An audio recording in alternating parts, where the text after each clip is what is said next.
Hey everybody, how you doing? I'm Brett Butler. I've been doing comedy for a couple of years now. I owe everything to Johnny Flowers and Aaron Wesley. They helped me get started with this. You know, I've been doing entertainment my whole life, but comedy's something new. I grew up in Las Vegas, so I kind of grew up with the classic comedians, and that's what I like to bring to the table. Some imitations, a little classic stuff. You know, I just kind of take my cues from the old school, and that's what I'm going to do tonight, and I can't wait to rock it. I'm glad you're here. And I would like to bring him up. I want y'all to give a warm welcome to Brett Butler. Aaron, thank you very much. Club Bleu. Club Bleu. I'm glad to see you here at Club Bleu. Well, I'm glad to be here tonight. And we got a good cause. And it's a fundraiser. And it's a benefit.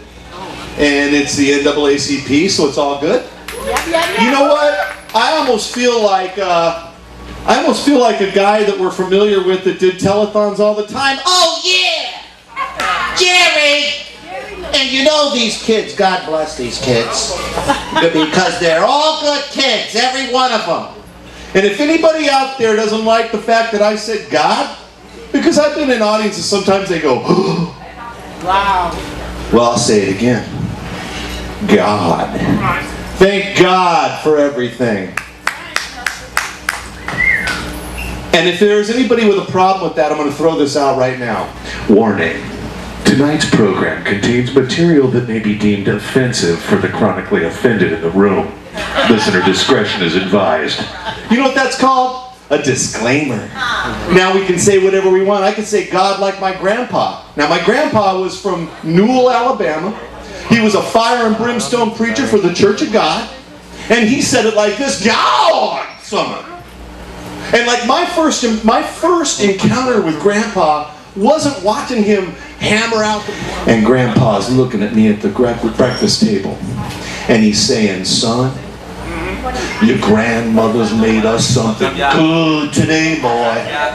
Biscuits and sawmill gravy, boy. Yeah, man.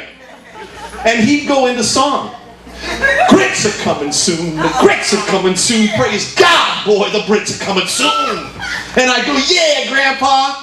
He go, Irma, are the grits coming? Yeah, James, they're coming. He loved that shit. Now fast forward.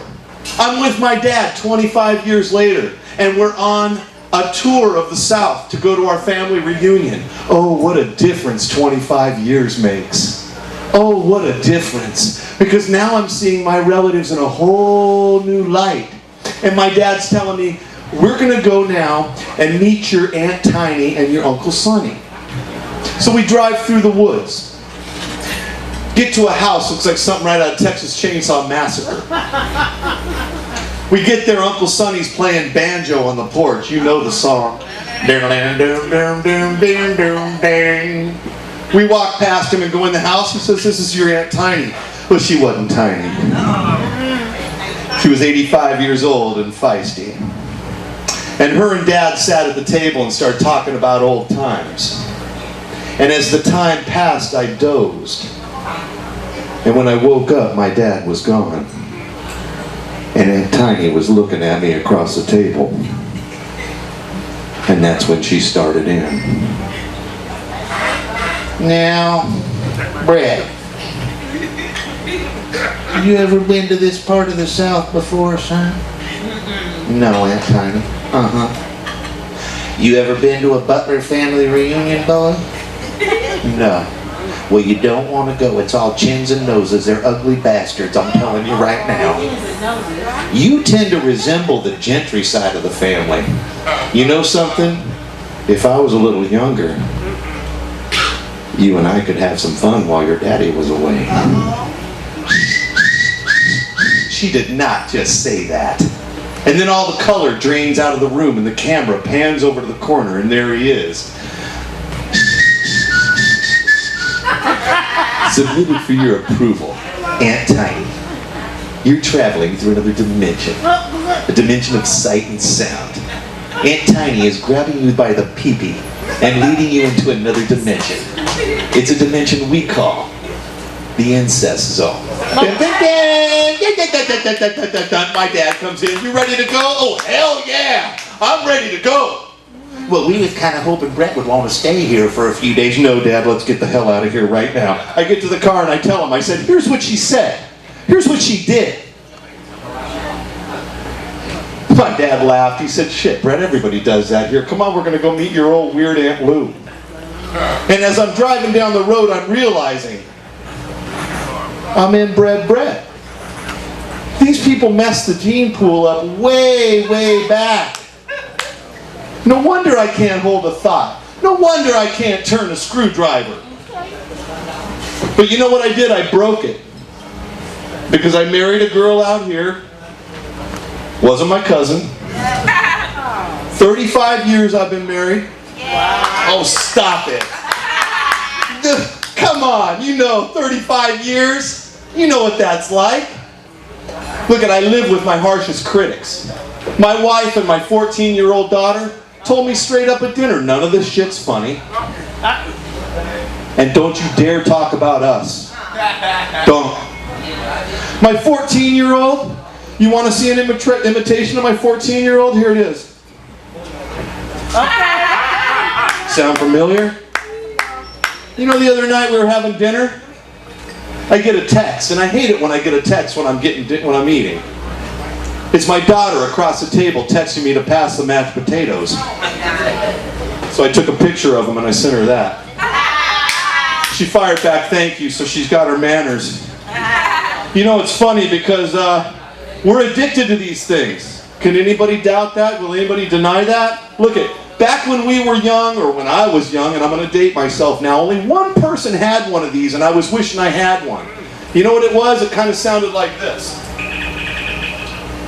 Captain's log 4.4.1. We've landed on an alien planet with voluptuous green-breasted women.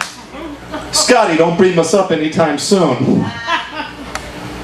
But getting back to my daughter, I'm hoping in 2015 that we're going to have a real conversation. I'm holding out and I'm really hoping. But let me tell you something. When your wife's hormones are draining and your daughter's hormones are going through the roof, that's kind of a screwing effect. If you get caught in the middle, Dad, you get caught up in this, it's not a good thing. So like, I live in a household filled with women. The cat is male. So me and the cat hang out in the garage sometimes. You know, just kind of hang out. But the beauty of all of this is that you can find somebody that you can emulate. So if you can find somebody that you can look up to, and it hit me one night, late night watching Cartoon Network, Droopy. Droopy the dog. Think about that. Nothing bothers Droopy. He lets everything roll right off. Somebody go, Droopy, you're an asshole. Thank you, sir. Have a nice day, sir. See? He's good. So when my family starts in with me, I just pull the Droopy routine. Hey, Dad, come in here and watch Real Housewives of Who Gives a Shit. No thanks, honey. I'll be in the den. The problem with Droopy is this, is that he needs to get upgraded and blinged out a little bit. And I can't think of a better person to do that than Dr. Dre. Right? Because Dr. Dre has taken all these rap stars and brought them up to today's standards. So imagine if Dre were to work with Droopy. And Dre's great because he sounds like he's going to kick your ass when he raps. It's like, chicky check, microphone check, 1. Microphone check, 2. Microphone check, 3. And then Snoop's off to the side. You tune to the sound of the DRE. So, Grammy night. They've worked with Droopy. And here he comes. And Snoop would start it out. 1, 2, 2 and 44. Droop, doggy dog, and Dr. Dre is at the door. Ready to make an entrance, so back on up. Cause Droopy's about to rip shit up. Give me the microphone first so I can burst like a bubble. Compton and Long Beach together, now you know you in trouble. Right? Or Pee Wee Herman. I feel like Pee Wee up here. Why don't you take a picture? It'll last longer. Thank you, Chardon. Remember Pee Wee's show? He had a secret word. Okay, so tonight's secret word is massage. You know what to do anytime anybody says a secret word, right, everybody? Scream real loud. Let's try it out. Hey, Brett, what'd you do this weekend? Well, Pee Wee, I went and got a massage. You guys are quick. It's not what you think. I went and got a massage, but it wasn't what you think. She leaned in, and why is it people with bad breath get in close? If this is happening to you out there, don't raise your hand, but they always get in close. And she tells me, she says, you could have oral or jail. Oral or jail? Well, I know I don't want to go to jail. Okay, I'm going to pick oral. Okay, so she gets working on me, and I'm kind of wondering what the hell's going on. Where's the oral? I even asked her. I go, hey, what's up with the oral? She says, I'm using the oral right now. You said you don't want the jail. I put it back on the shelf. You guys are a great audience. You got some good comedians coming up here tonight. Talented people.